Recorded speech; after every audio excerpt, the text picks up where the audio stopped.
Flow on the beat.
Yeah, the real shop talk. Just come and take a listen. Some grown men with unbiased and honest opinions, and with no agendas, so you just gotta check it. Talking love and life from a male perspective. We keep it authentic, real, no filter. Leave a comment, be part of the show. We here to give you 5 gentlemen's views about manhood, no doubt. This the show you've been needing, yeah, it's the real shop talk. Let's go.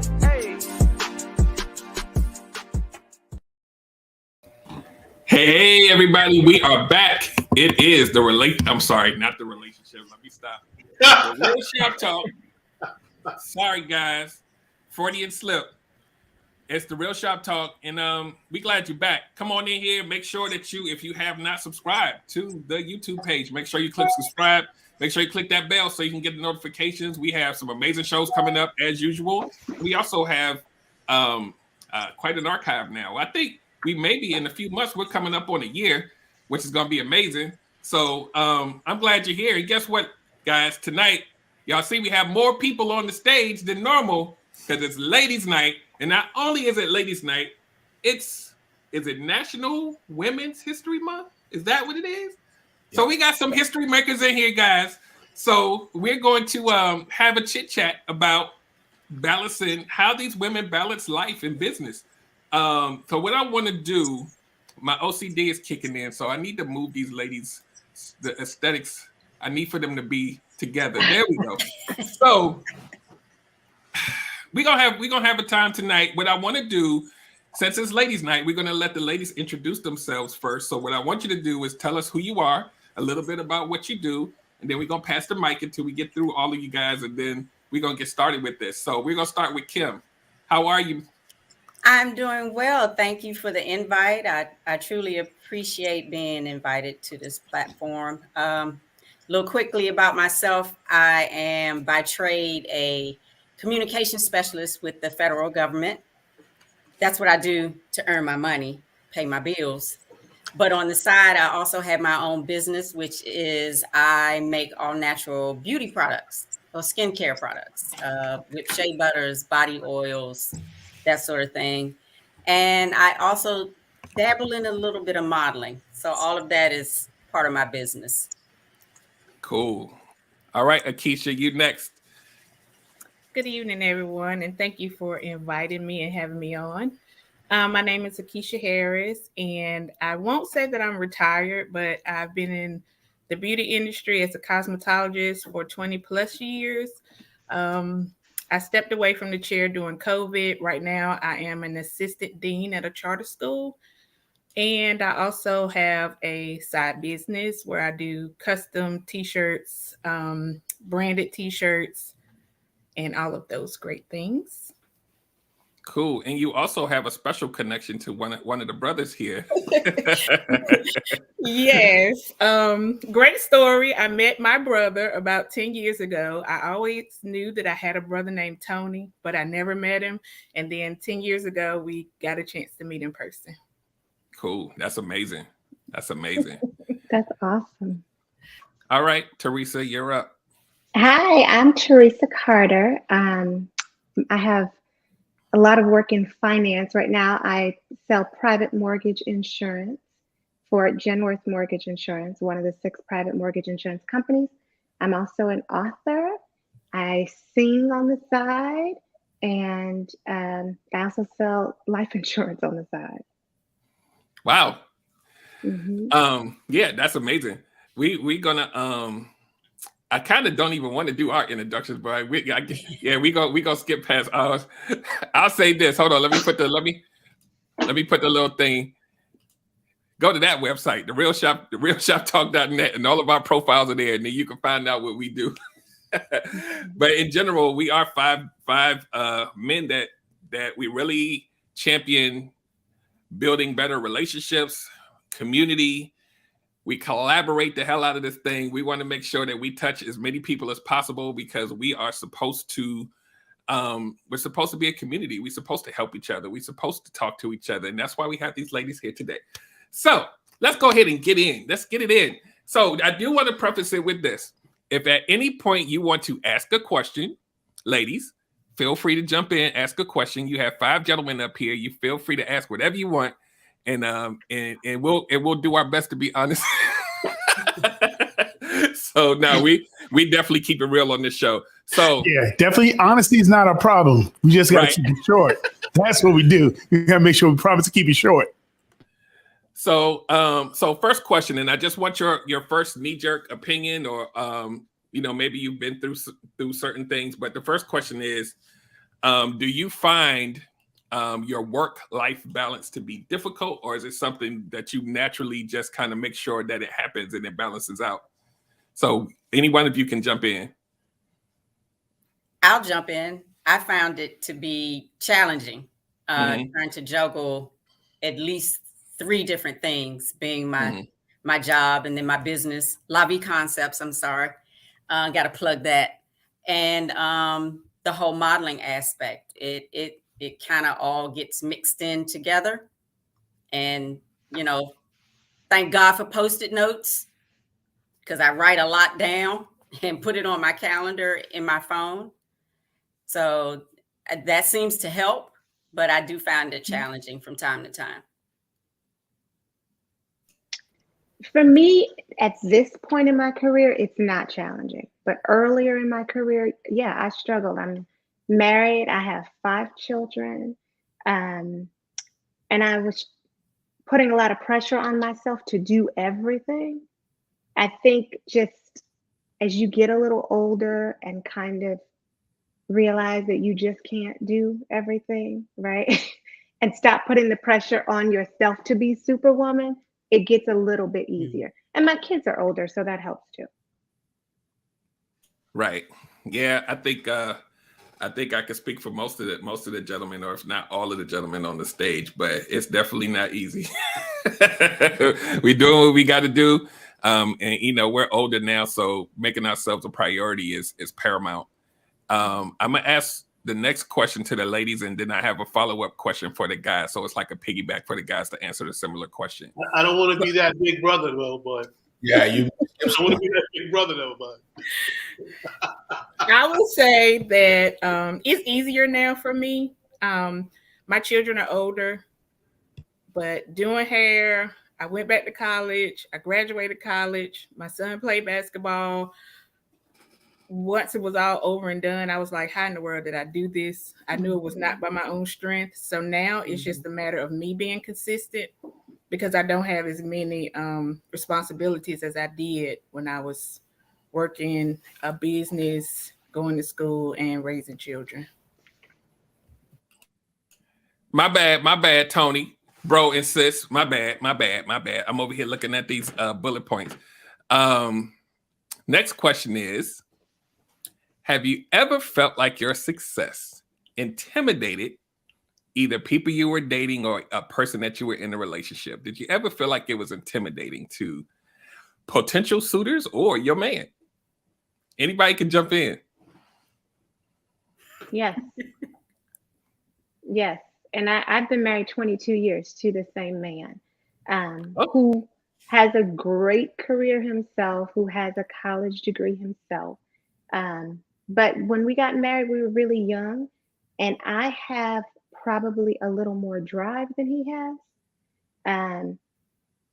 And yeah, it was intimidating to him. I think it really bothered him. There were some times when his career was at a low point and mine was soaring, and it created some tension for sure. He is someone that kind of gets content with what he's doing, and he feels like I'm never content, which is not true. But I am always, I set a goal, I accomplish the goal, and then I have another goal.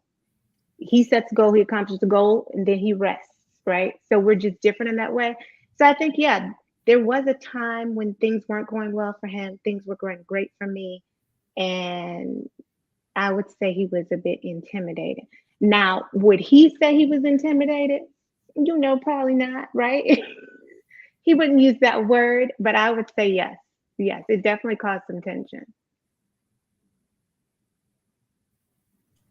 Okay. Anybody if else? I can jump in real quick. There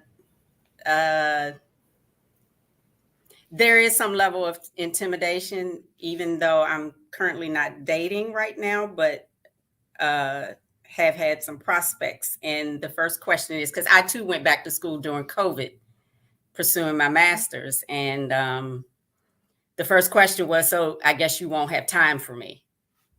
Mm-hmm. So that factors in there somewhere. Right now, I don't have that issue. So I haven't had it in a while.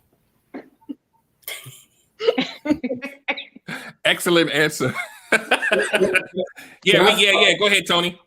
So what it sounds like, and I think this is, we've touched on this topic before. I don't think that intimidation is the right word.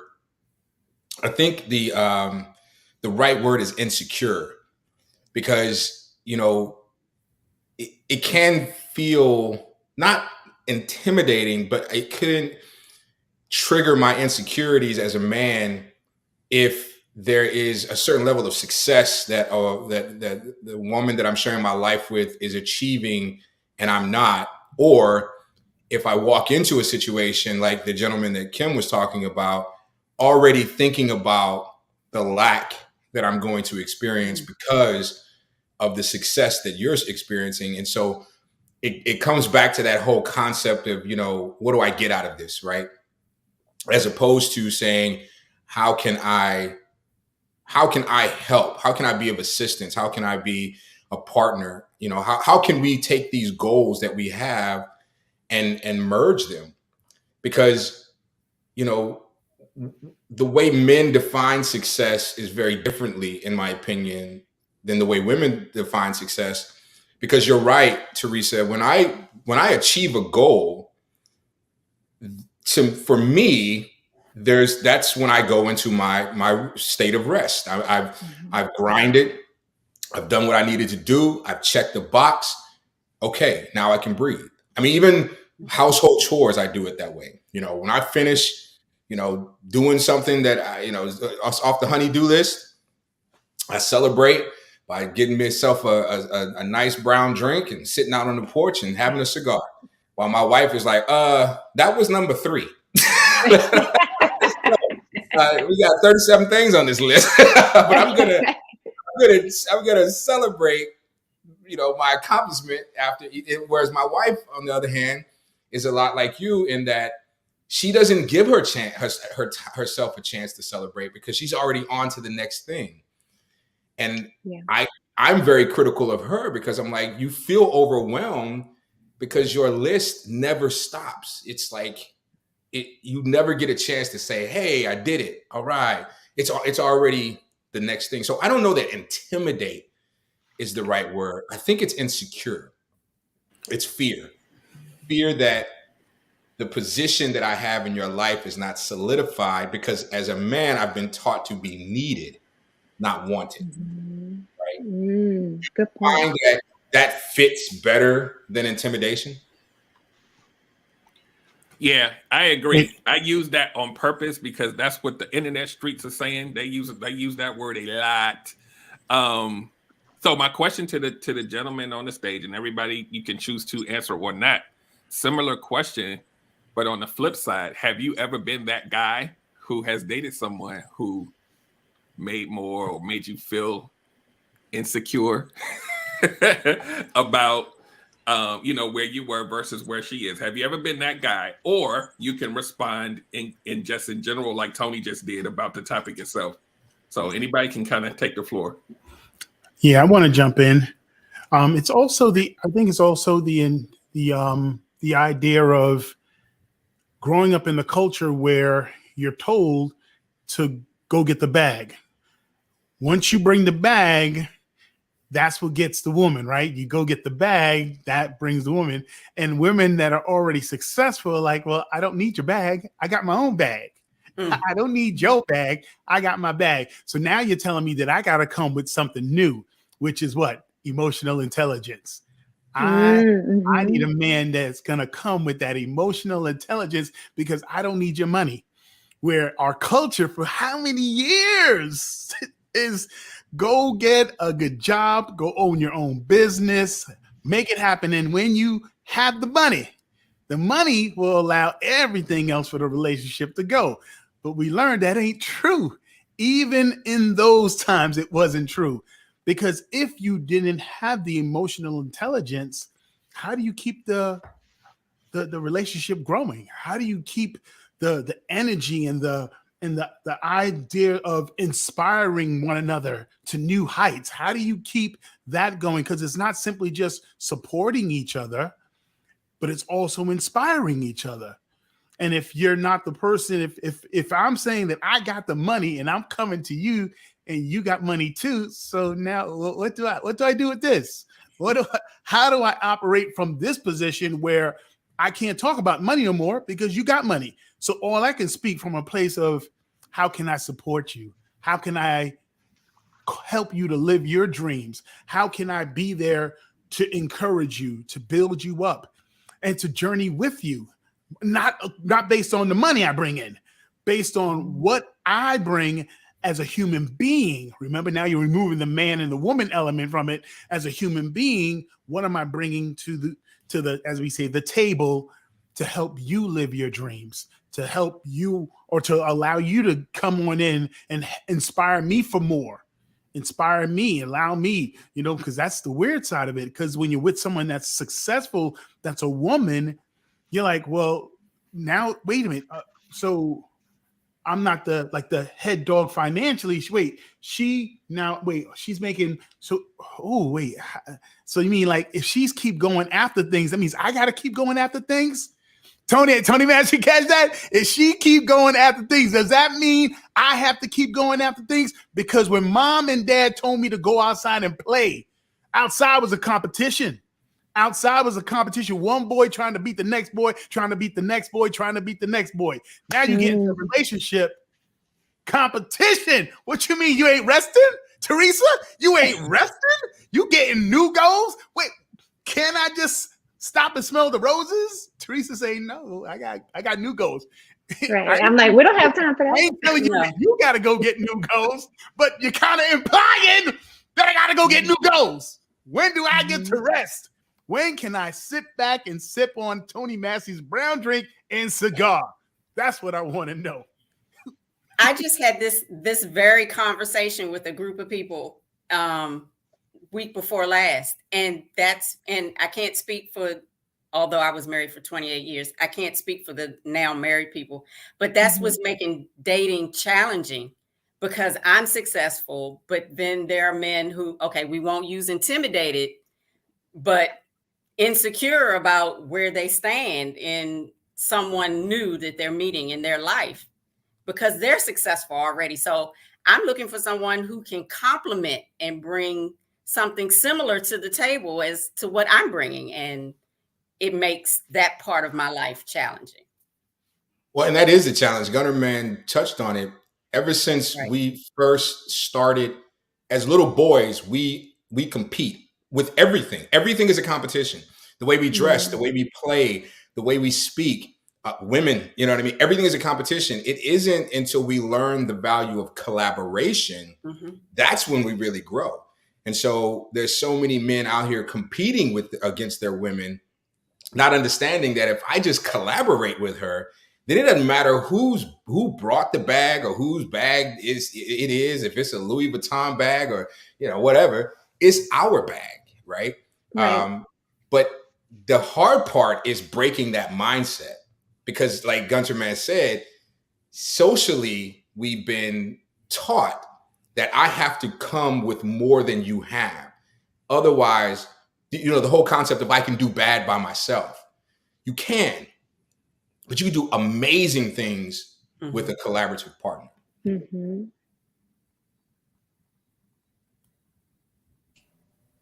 All right, I'll go. It's my turn. I think Tony and Rick, they basically summed up a lot of the stuff that I was going to say. But I think to Tony's point, that programming is hard to shake, man. But it's necessary in the world we live in now. So it's tough. And I think, and I'm probably going to say something familiar that we've already heard, but I think we talked about insecure, and the word inadequate comes to mind as well. Because, you always hear men say, I want to see where I fit. But if you have everything, then how do I fit in your life? Blah, blah, blah, blah, blah, blah. And it's really just reprogramming the thinking. It's very difficult. Maybe in a couple generations, maybe it'll be different. But right now, these Gen Xers and tough cookies to crack. And some of the older millennials, tough cookies to crack. But it's definitely us as men realizing, to Tony's point about how collaboration fulfills the goal of the relationship. And I always, in my household, I'm always like, you know, because we doing this. so I may be up, she may be up. And so we just make it work. That's really the key. Make it work. And if she happens to make more than you at some point or indefinitely, so what? Like how you be telling people, like, so what? Like, and I always talk about how, and I think Gunter Man talked about it earlier about how now that women are really getting to that bag, men are really having to do some soul searching. Because it's not that you don't have anything to offer. It's just not money. Right.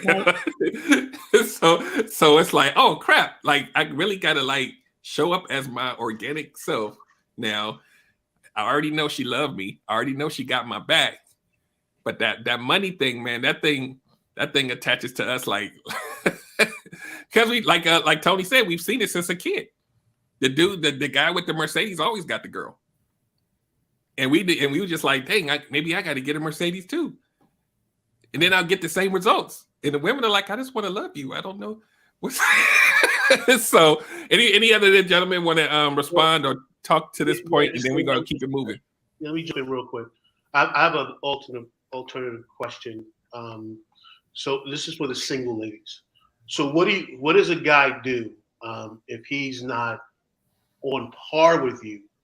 And how does he approach you at that point? Like he likes you, he wants to date you, but he's not on par with you where you need to be financially, where he thinks he should be financially, right? Because what we're talking about right now, we're talking about being in a relationship, and we've discovered some trust and some things have been put in place for us to figure out that collaboration part. You know, this is not just, I'm talking, you know, you meet, dating for, I don't know, a couple of months.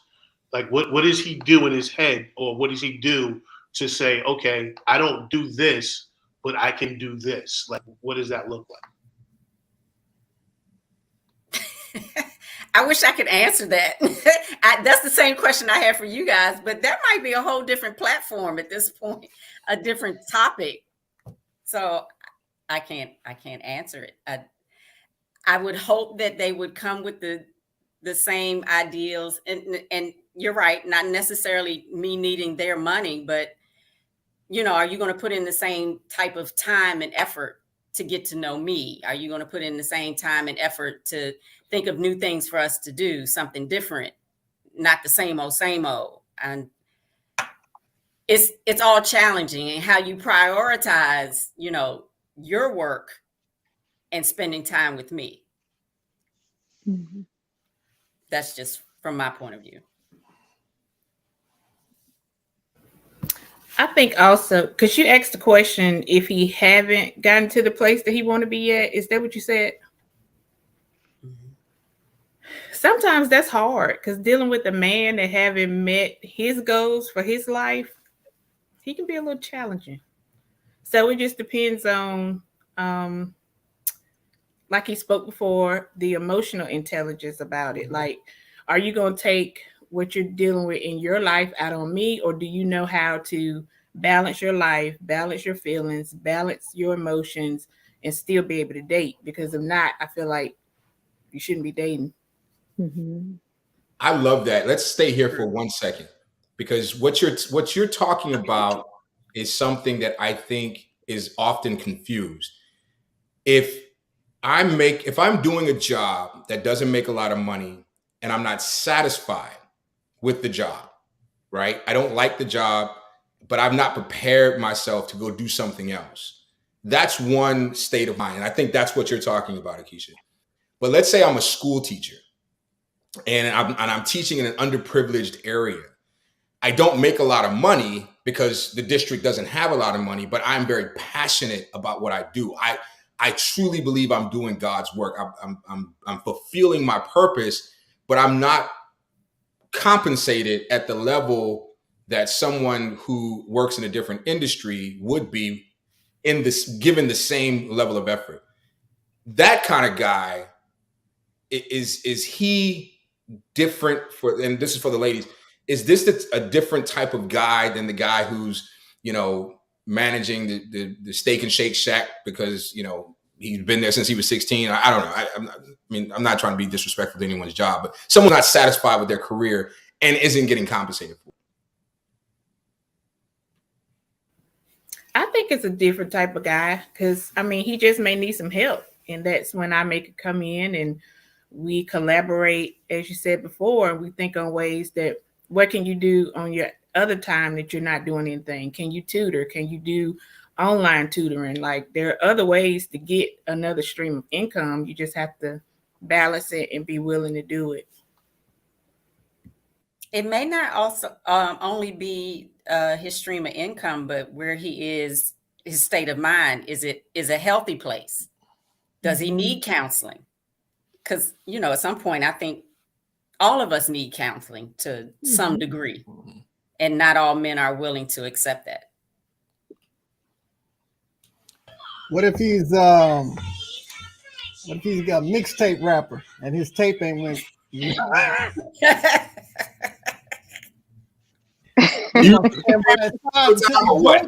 on SoundCloud. You know, he getting a lot of spins, but he ain't broke yet. You gonna stand by his side? Are you gonna pay for studio time or what? I mean, come on.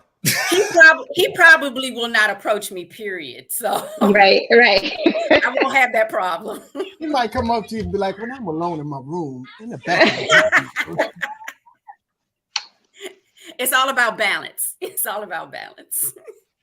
So I do want to read a comment from Erica from Dope Discussions Live. She said, "What is the compromise? Some women who are successful want to date someone who fits around their schedule, and they're not willing to bend." Anybody thoughts on that?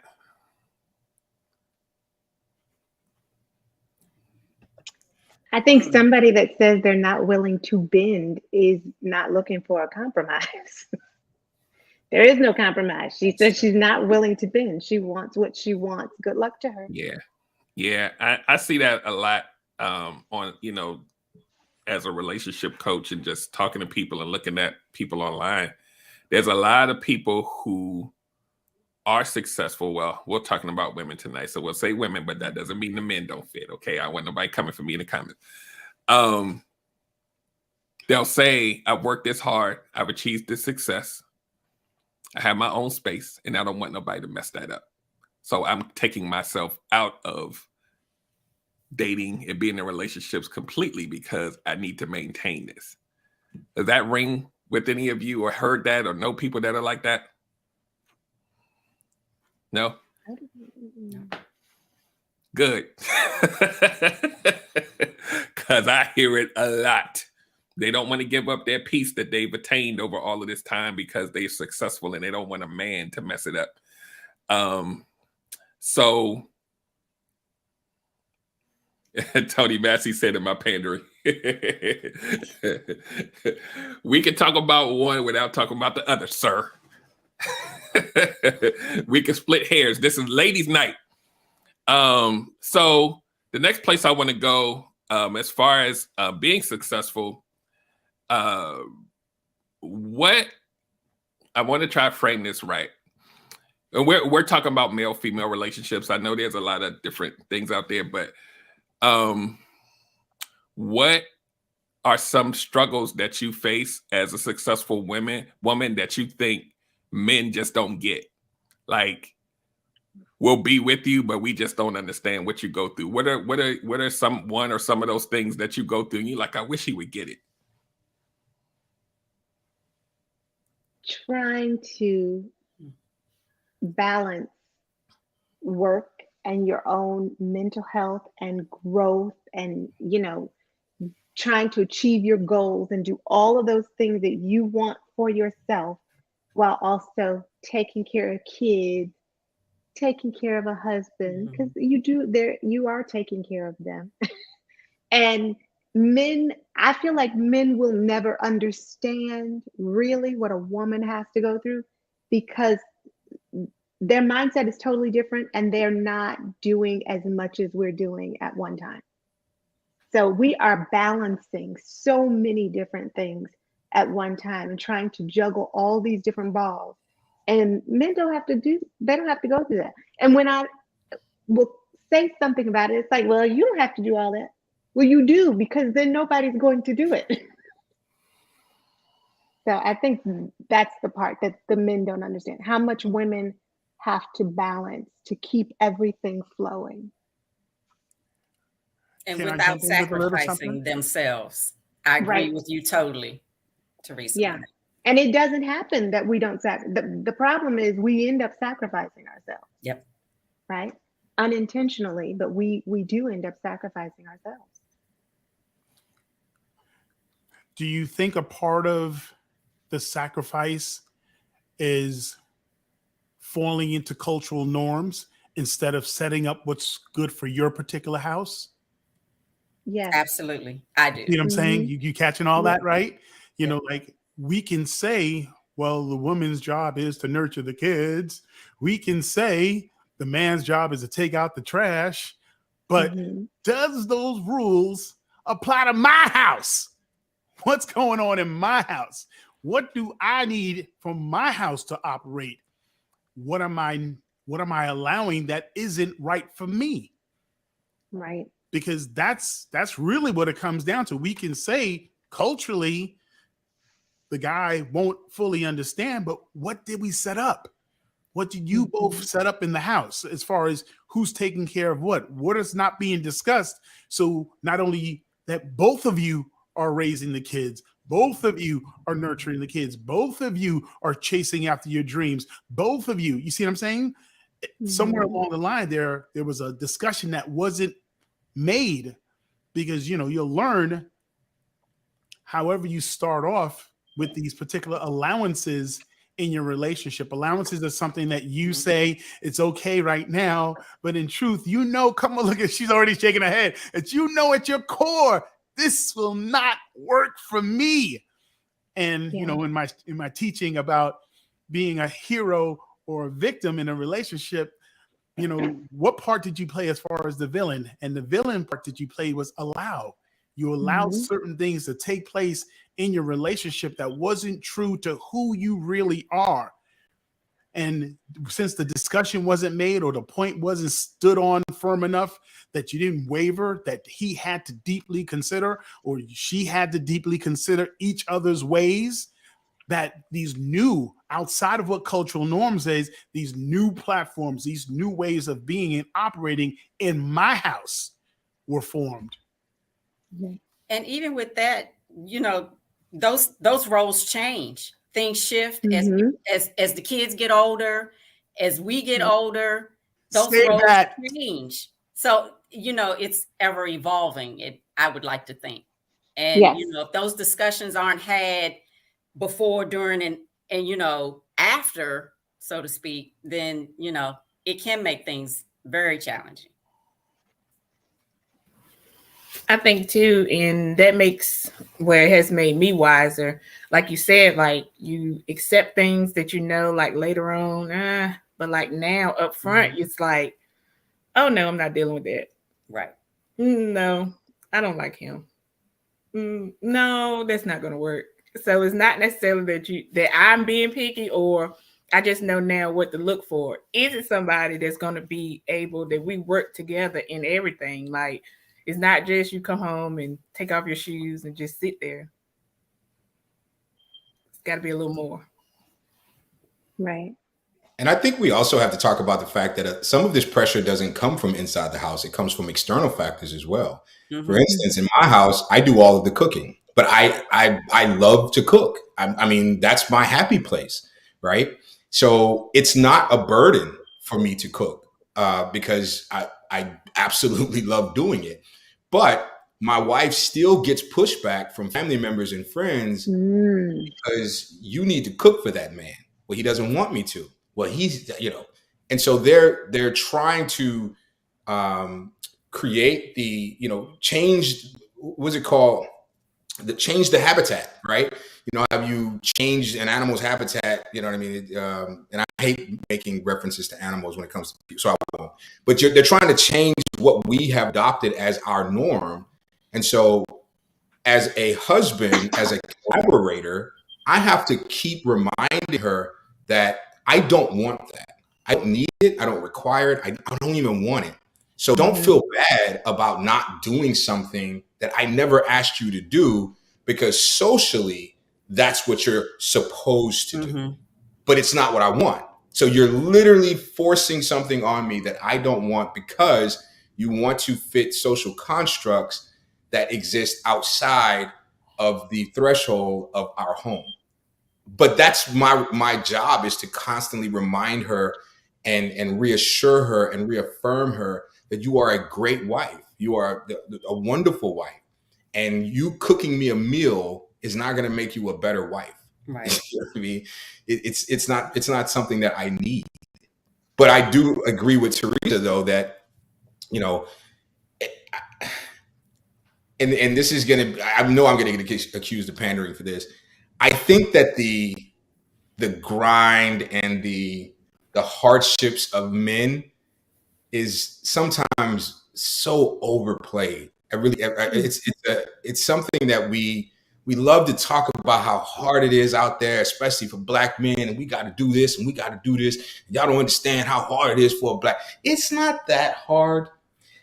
Some of it is, some of the struggle is of our own creation.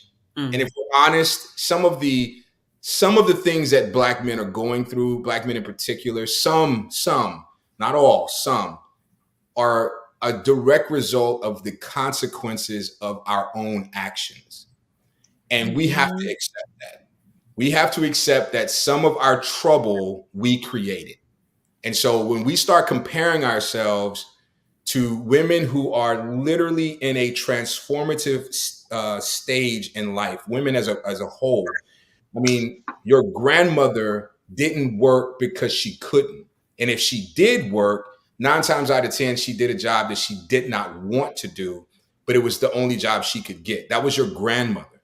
And now here you are chasing multiple bags with multiple degrees and multiple, you're doing what you love. And that all happened in a generation. So you're getting the pressure from your grandmother, who is still pressuring you to be ladylike, which includes being very domesticated.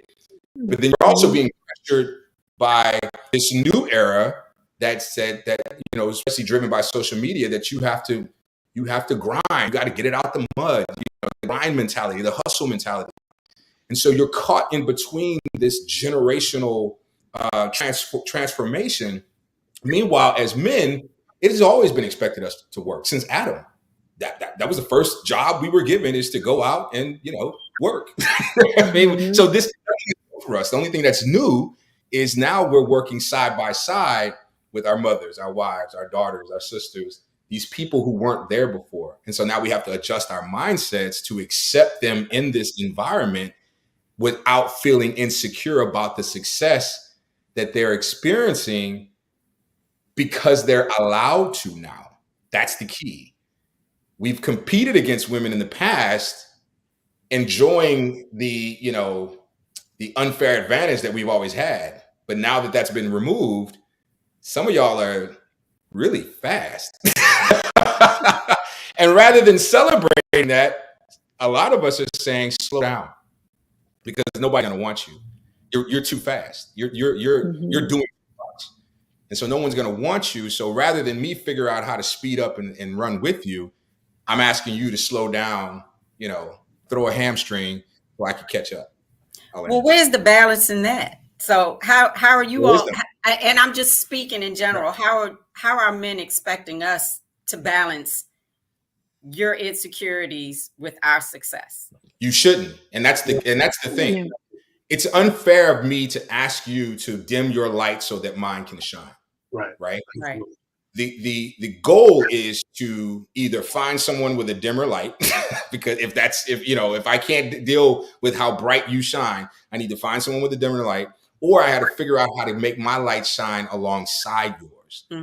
But you got to understand, and this is a reason, not an excuse. I've never been asked to do that generationally. My father didn't have to do that. My grandfather didn't have to do that.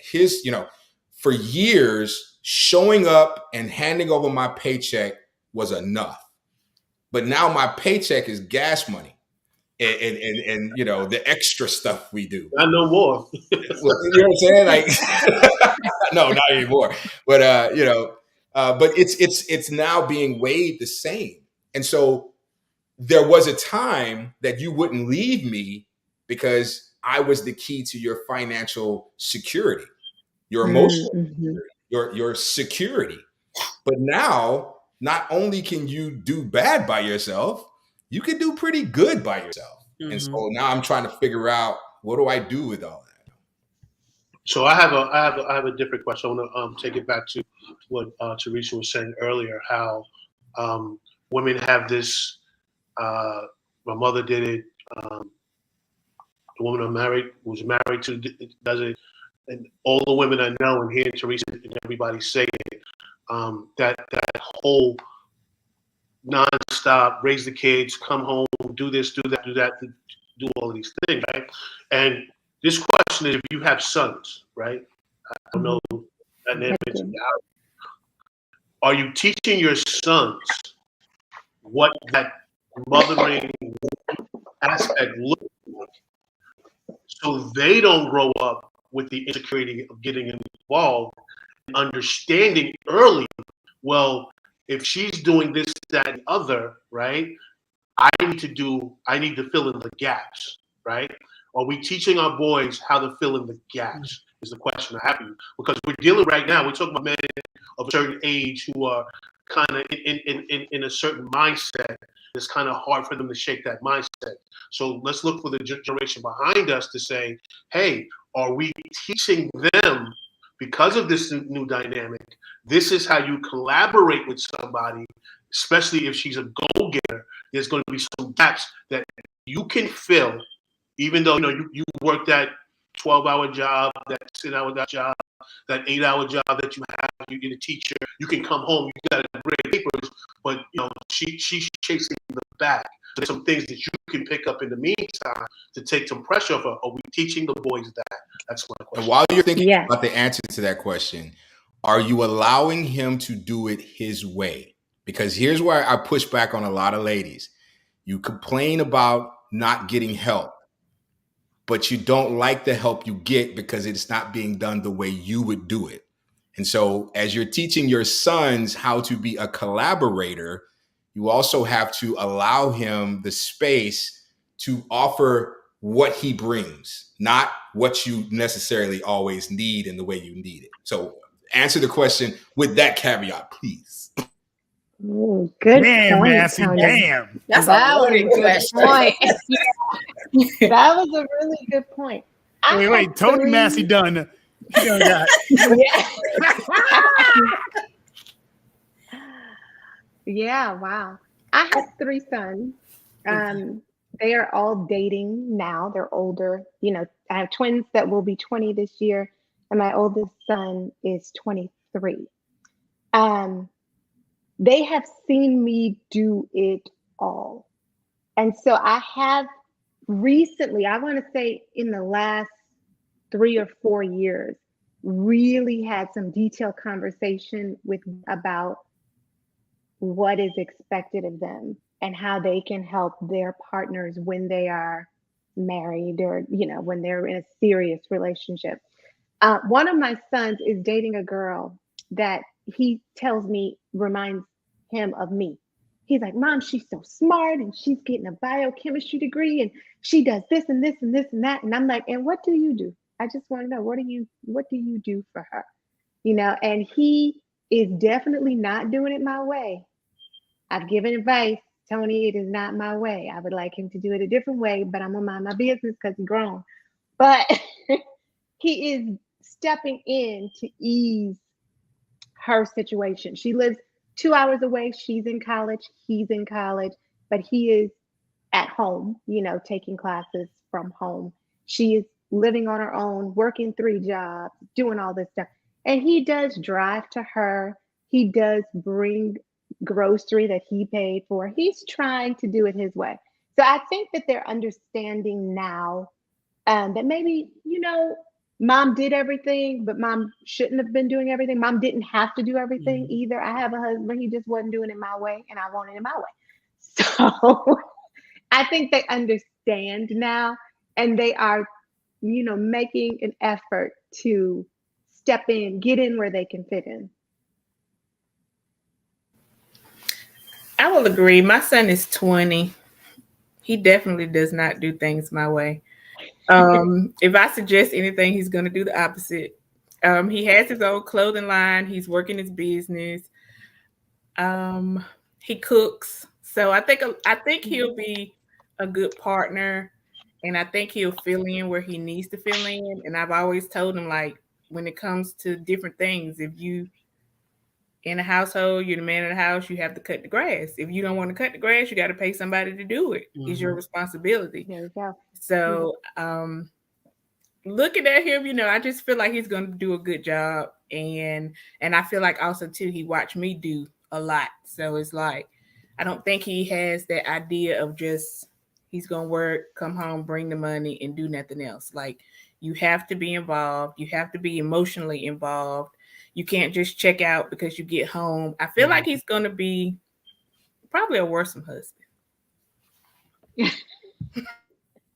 Well, my son is 25, and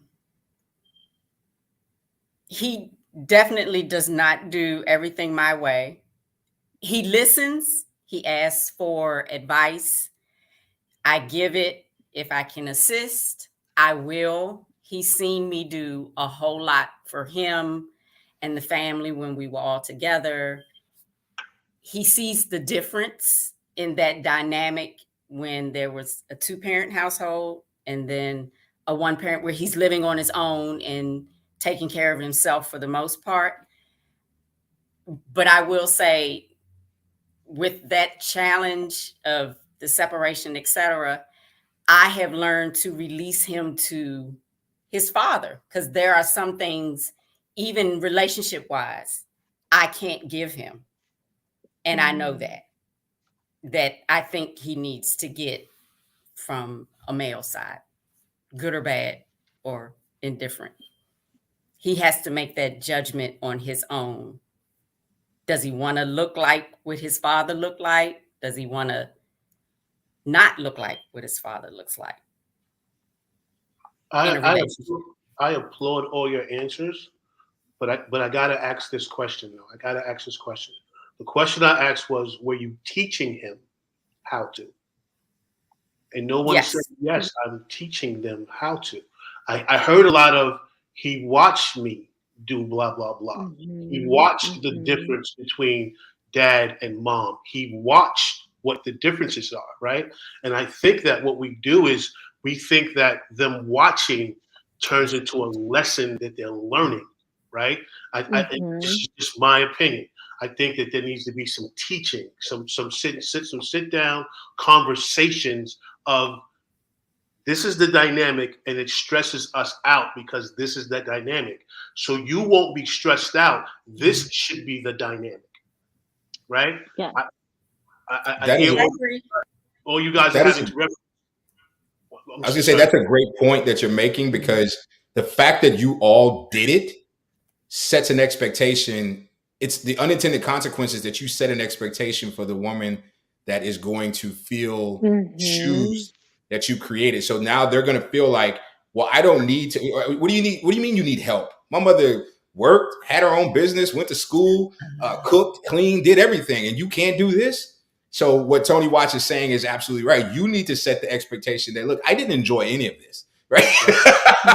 and had I had a a collaborative partner, and I'm not suggesting you didn't, but you know what I'm saying? If I had someone who would collaborated and partnered with me, there are a lot of things you saw me do that I should not have had to do, that my partner should have done, So don't use me as because that's what we do. I did that. Right. My mother worked 2 jobs, went to school, got a master's degree, all while trying to avoid an abusive husband. And so when I was very young, I looked for that strong Black woman. And as you know, ladies, we don't measure a Black woman's strength by what she can avoid, but what she can endure, right, which is a horrible metric. You know what I mean? So I think what Tony Watts is saying is right. So I'll let you answer that question. Yeah. So let me jump in there with y'all with all these questions. I got a question.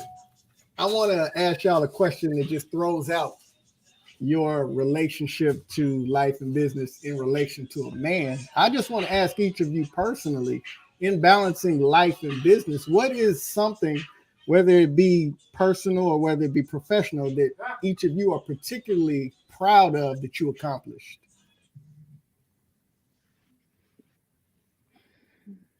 The pursuit. Well, I'll graduate in May. My master's degree. Congratulations. That's awesome. Thank you. Yeah. I think I'm married at 19. So I got married at 19. I still graduated from college. My husband had 2 children. I adopted them. We decided to have a baby. We had twins. I'm an overachiever. We thought we were done. And I had a family member who had a baby with a broken arm at 3 months. So I took that baby in. That family member was in an abusive relationship and killed. So we adopted that baby as well. Mm-hmm. Oh, wow. So, and then I went back to school and got my master's degree. Yeah.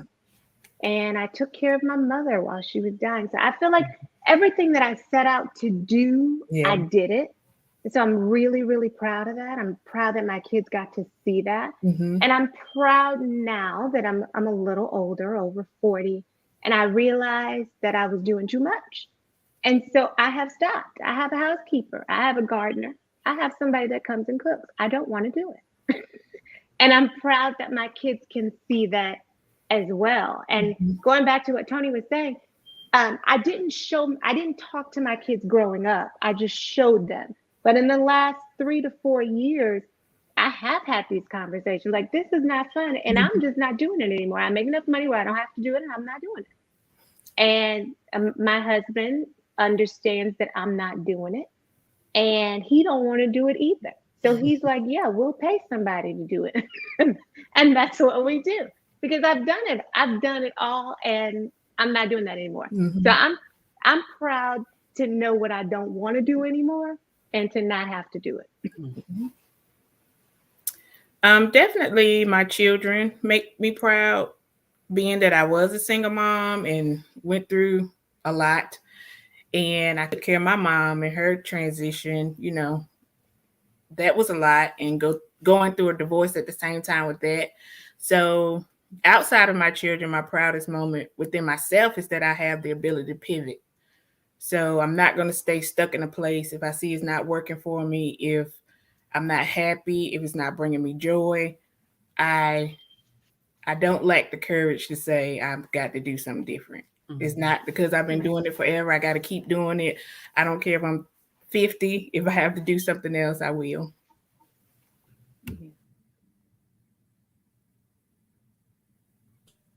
I'm just going to say congratulations to all of you ladies for sticking it out, following your dreams.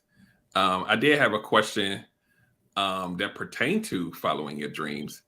And maybe you may have already slightly answered it, but I did want to ask the question was, as a woman, what were some of your motivations to chase those dreams?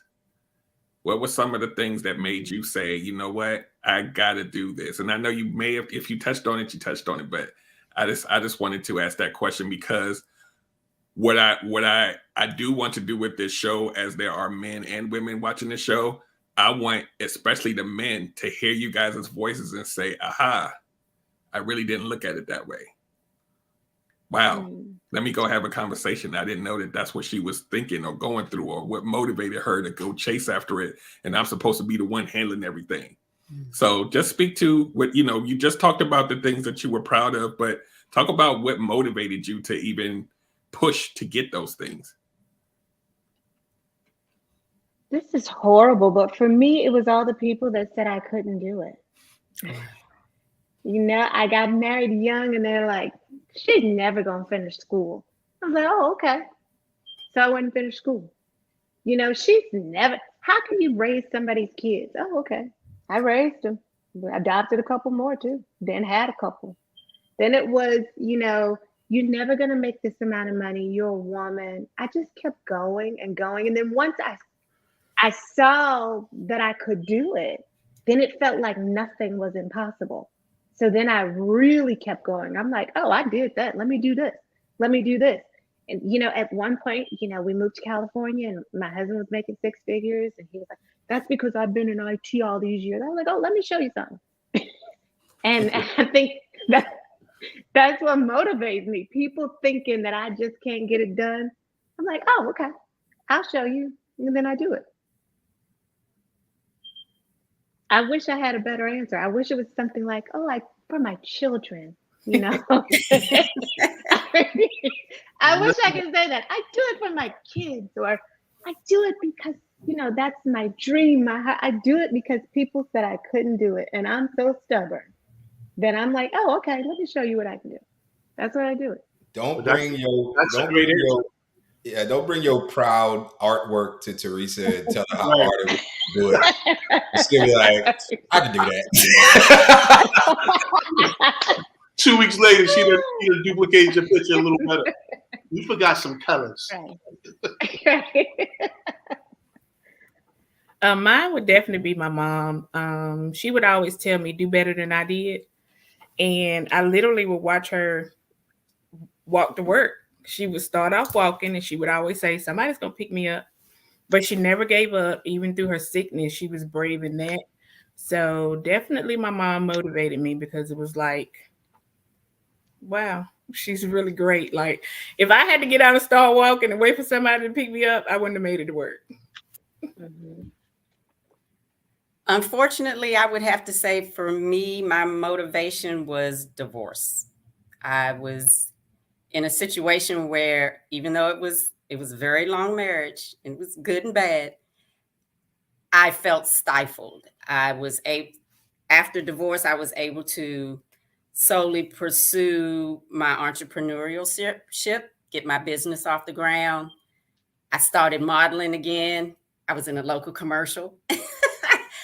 So, that was my motivation. And it's been a dream of mine to get back into both of those things that I enjoy doing, which both make me happy, and I enjoy doing them. Any gentlemen want to comment before I go to with maybe the last question? I'm running out of them, y'all. All right, so this next one is a big topic that's going around online in different forums and YouTube. This whole thing about masculine and feminine energy. Tony Massey's favorite subject. So here's the thing, right? You hear these people online saying that, when a woman is successful, she's operating in her masculine energy, and and she doesn't know how to be feminine. She's bringing the masculine home, and the man doesn't want that. And how does a woman balance it? She should be able to turn it on and off, which I think is crazy. But I wanted to bring it up because you ladies have had your measure of success.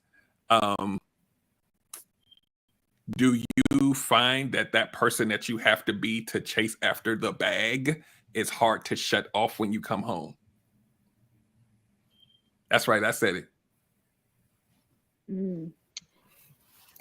I feel like it's more my personality. Yeah.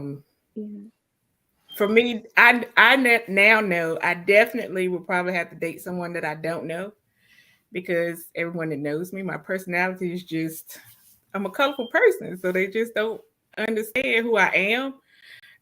And sometimes they'll let my reputation precede me. So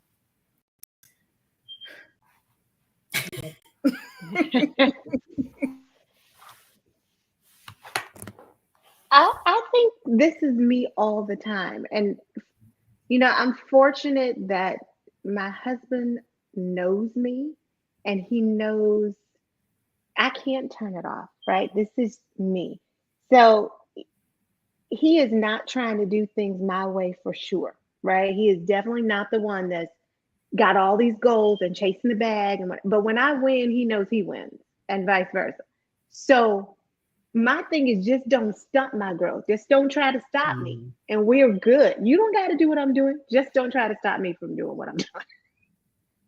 And so that's how it works. And I feel like, I feel like people that think like that, like you got to be somebody else at home to what, appease somebody that has a fragile ego? Nobody has time for that. If somebody loves you, they got to love you for who you are. Mhm.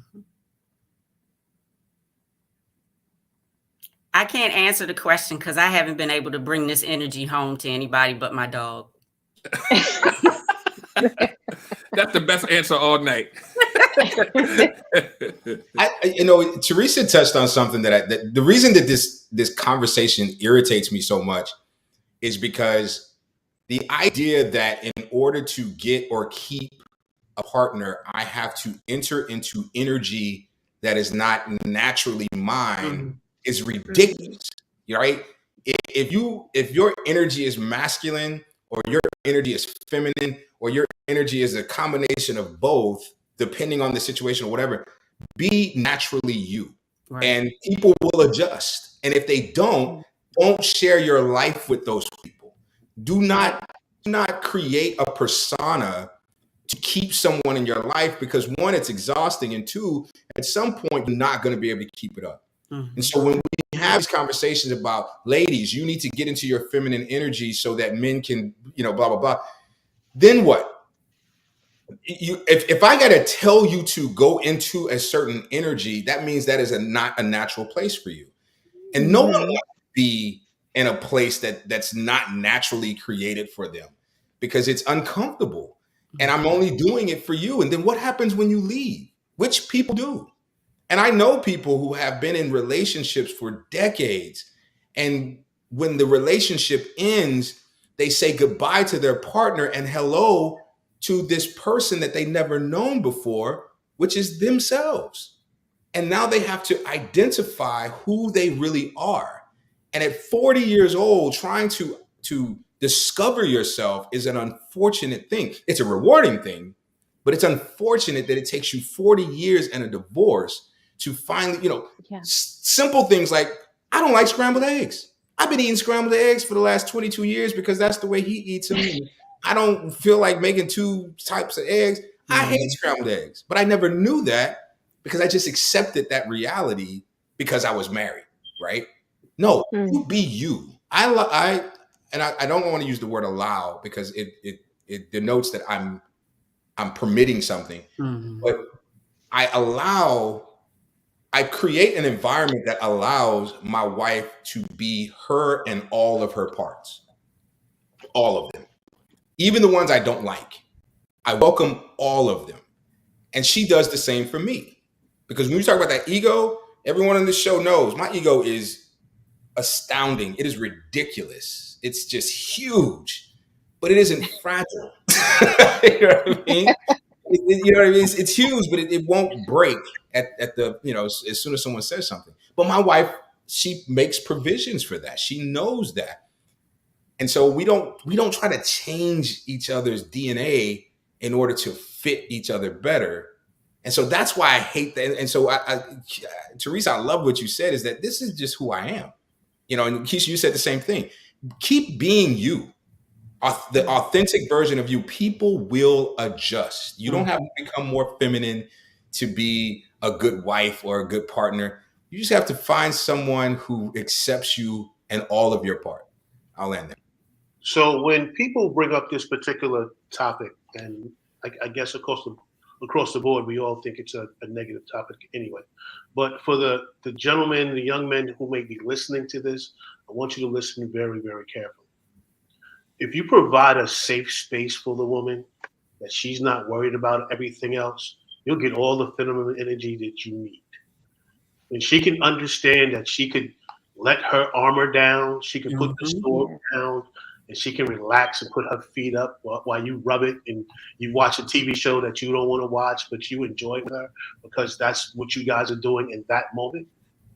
All the energy you're looking for, you go and get, and more. So if you understand that dynamic and take it from the OG, trust me, the whole dynamic of your relationship will change. Please get out these internet streets that is telling you that a woman has to show up a certain way. Because if you listen to all three of these women tonight, they said they had to do certain things in their relationships where they had to go hard continually So you're now asking a woman who is not 25, because I get people who cut off age of 25, right? So 25 to 30. If you're over that, you're going to find somebody who's been in their space for a very long time. They don't know how to stop. They don't know. They don't. What does stop means? Stop means something's not going to get done.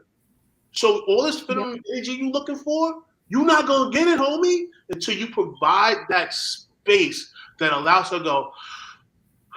And once that happens, everything changes. Everything changes. I'll land there.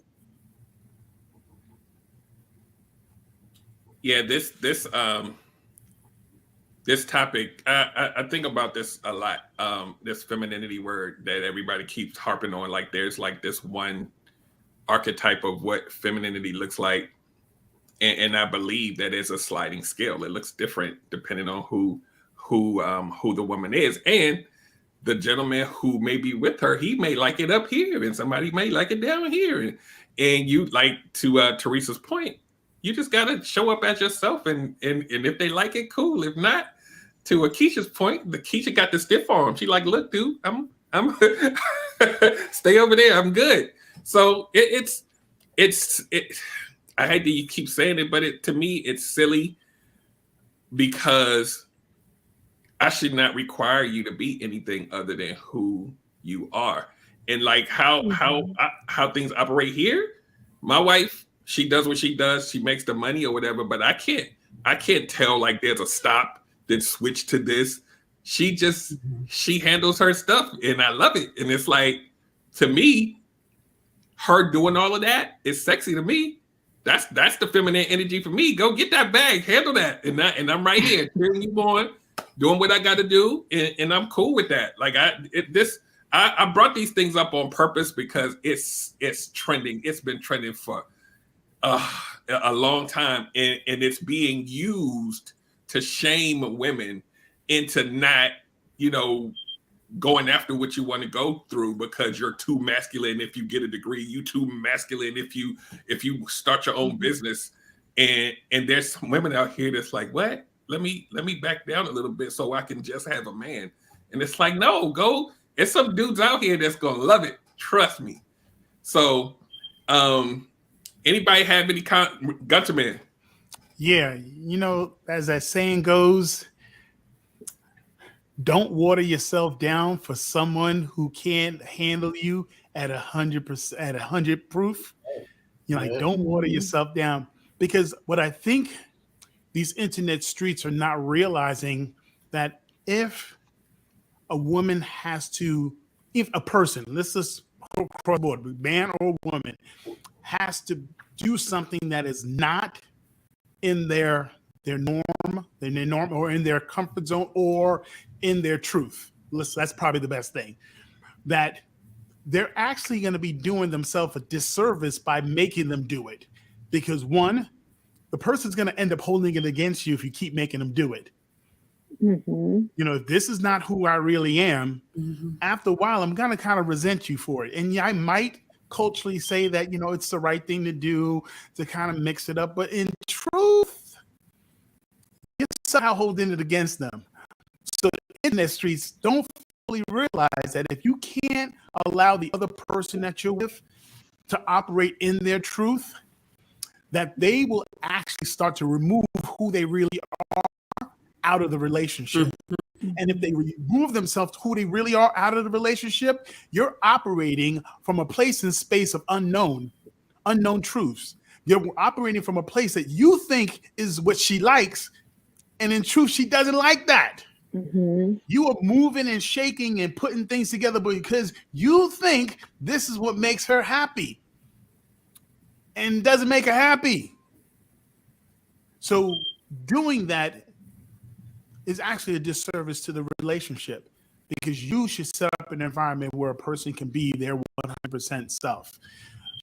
And I think the part of relationships that so many of us forget is that when you love someone, you're supposed to be nurturing the other person into new possibilities.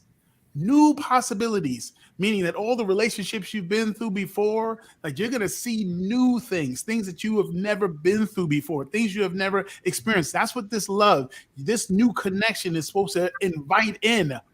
It's supposed to invite in all these new elements of love and connection and alignment and truth. You know, that's what you want to do. So your environment is, as a mindset of as a person, is whether they like it or not, I have to be me because I need to keep myself in the relationship for this to work. Because the moment I start to conform, the moment I start to allow that which doesn't resonate with who I really am, I actually just remove myself from the relationship and I'm expecting it to work. No. It's not going to work. Because at some point you're going to hold it against them. Even though you made the decision that you thought, based on whatever culture told you, that you should be doing some of these other things. No, be you and let the world of the people that you have placed in your presence conform to the best and truest version of yourself. So before we pull out of here, I'm going to try to do this, and forgive me. I might be going all over the place, but just bear with me. So we've all heard the latest nonsense of a woman who has high achieving, got her degree, has opened up a business, is no longer dateable because of whatever insane reason, right? I want to say to the young men out there that have, are eating this internet street stuff up, please, by all means, drop that. Because you're not looking for a partner, you're looking for a slave. Okay? Those people don't exist. Women, especially black women, they're not taking that particular role anymore. The bag is for everybody, right? And what I love about what Tony Massey says a lot is that his wife is a financial basic genius. So he's not telling her how to work the financing because that's her bag, right? So if you meet a woman who is successful, who has done things to be successful, stay in your lane. Allow her to be successful. She might teach you some stuff that you don't even know yet that you need to have. So a great relationship is like a mirror, right? And when people, I want you to really listen to me carefully. You're supposed to, when you're in a right relationship, show me who I am. Show me the parts of me that I'm missing.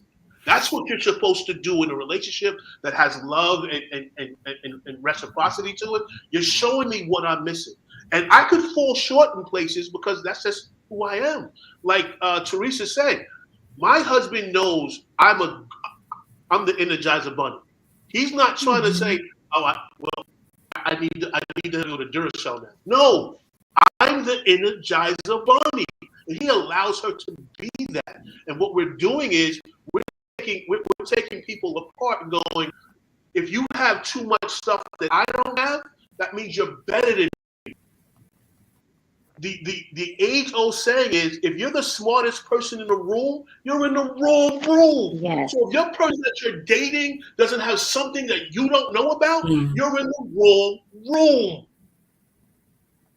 It might feel good because, I'm the dominant guy. Honey, go get my plate. Yeah, it feels good. But like Rick said, now she has changed herself to suit you. And then we don't get divorced or she starts not doing things, she's going to resent you. You're going to break up. It's not going to work. Or when you go in the casket, she will breathe a certain way and people will go, oh my gosh, what? She's a whole different person because you put her in a cage. Take the relationship out of cages and learn how to grow in a certain way that you need to grow. And let me just land here. The Proverbs 31 woman is not a homebody. She was not a homebody. She went out, she bought fields, she did her business, she did her work. It's nowhere in Psalms 31 when everybody's going, I'm a Psalms 31 woman, or I'm Boaz. It's nowhere in the Boaz story or the Psalms 31 woman that they said I was looking for somebody that had more than me. Nowhere in those stories does it say that. They showed Proverbs. up as it should be. Yeah, I'm sorry. I said what did I say? I didn't say Psalms. Proverbs 30. I said Psalms 30. Thank you for correcting me on that. I don't know how I missed that one. But if you don't have the mindset that the person that you're going to be in a relationship with can bring just as much as you are or more, then don't date. Like I was on this cat's page the other day, and I just basically said, dude, if you're a coward, just say you're a coward. Stop telling women what they gotta do. You do what you gotta do, and that's it. Let on play. If you have to decrease the size of your kingdom to feel comfortable on your throne, you are not a king. Yes. All right, guys. The fun is the plane is we landed the plane. Yeah. This is the captain speaking. So I if anyone has any last words, or ladies, if you have questions for the gentleman, start to setting off with why do y'all have at it. We got a few more minutes. If not, we'll wrap it up. All right, that silence means y'all had nothing to say. So we're gonna wrap it up, guys. We appreciate you, ladies, for coming on and sharing parts of your lives and your stories and everything.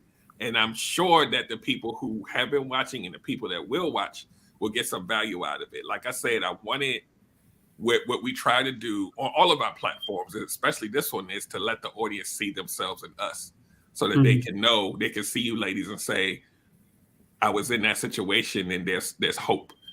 She did it, maybe I should try, versus, kind of being at home and kind of in despair, like, I'm a single mom, how can I do it? And then have a single mom up here saying I did it, it's possible. So that's really why we do this, especially, us having a show that has a men's panel. We want the sons and uncles and everybody else to say, I did exactly what he did, and I'm seeing them say how they came out of it, and sometimes that elicits change, and we just gonna try one person at a time.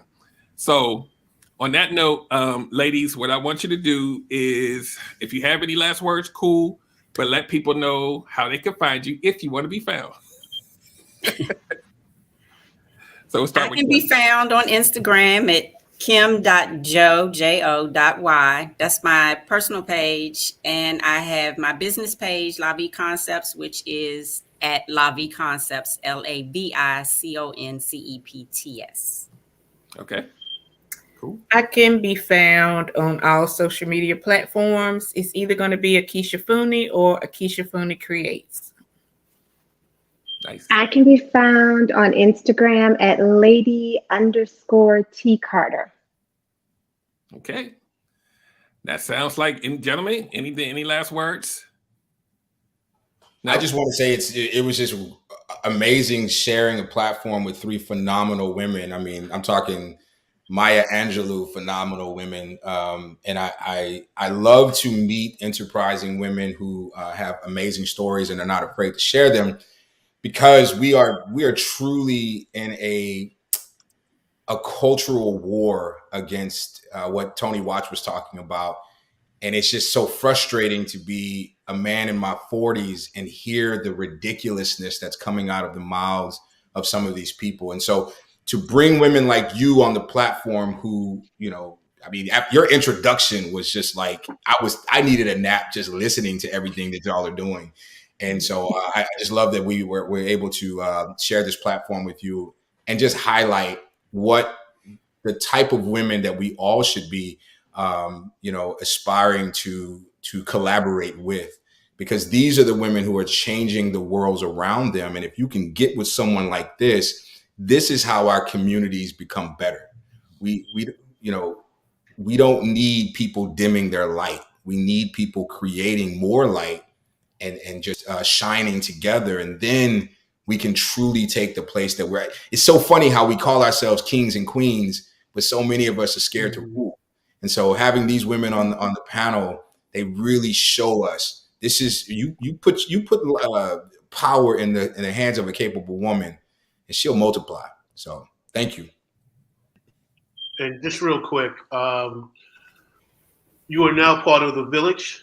And being part of the village, we will always promote what you're doing. So don't be shy to jump in anybody's DM and go, hey, I'm doing this or I'm doing that. Can we collab on something? Can we do something? Can you guys talk about, my new product or whatever that it looks like? And we will definitely push that forward, because this village we have to bring back together so we can continue to grow and teach the kids that's coming up behind us that they don't have to do it alone. The village is the best way to move. Yep. And I Absolutely. just want to say thank you all for having me. I enjoyed the talk. It was very refreshing. I would second that. And you opened up a door for me, because I have a men's product that is getting a lot of love. I think all of you all would love it too. So you all look for that. I might be sending everybody a sample. Yeah, make sure you plug it so we can. If we're gonna use it, we need to put it out. Absolutely. Yeah, tell us what it is. It's a beard balm that you can use on your beard, your face, your head. It's all natural. Okay. Cool.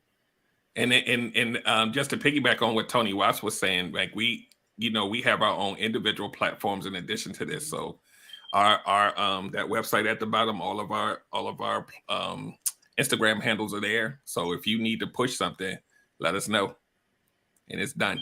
So last thing I want to say before we wrap it up is as we're celebrating women's. Oh, go ahead, Tony. No, you forgot Teresa. Did you give I? your? Did you give I your? spoke, yeah.